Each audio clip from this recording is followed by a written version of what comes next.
यीशु मसीह ने अपने अंदर के पिता के प्यार को एक स्टोरी के माध्यम से बताते हुए हमें यह कहा है कि एक गांव में एक किसान इंसान रहता था। उस किसान इंसान को 2 बेटे थे।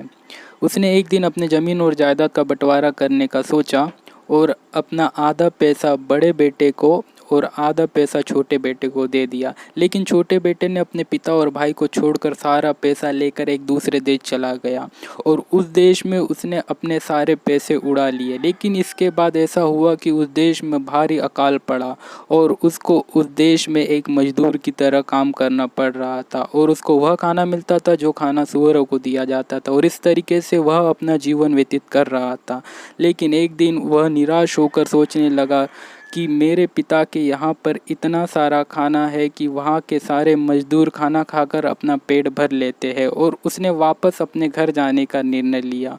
और जैसे ही वह अपने वापस घर गया, उसके पिता ने अपने छोटे बेटे को देखकर उसको गले लगा लिया और उसके लिए बहुत भारी पकवान बनाने लगा और खुशी व्यक्त करने लगा। लेकिन यह सब कुछ देखकर उसका बड़ा बेटा क्रोधित हुआ और कहने लगा कि मैं तुम्हारे साथ इतने साल रहा हूँ लेकिन तुमने कभी मेरे लिए इतने पकवान नहीं और इतनी खुशी व्यक्त नहीं की। तब उसने कहा कि तू हमेशा मेरे साथ रहा है, जो कुछ मेरा है वह सब कुछ तेरा है, लेकिन देख आज तेरा छोटा भाई वापस लौट आया है।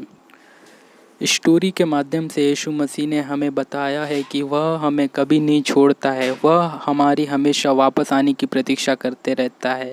लेकिन हम सोचते हैं कि वह हमसे दूर जा रहा है, लेकिन ऐसा नहीं है। जब हम सब कुछ छोड़कर उसके पास आते हैं तो वह हमें वापस गले लगा लेता है।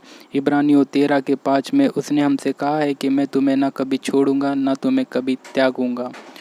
इसलिए अगर किसी भी कारण से हम आज यीशु मसीह से दूर गए हैं तो हमें वापस आने की ज़रूरत है, वह हमें ज़रूर गले लगाएगा।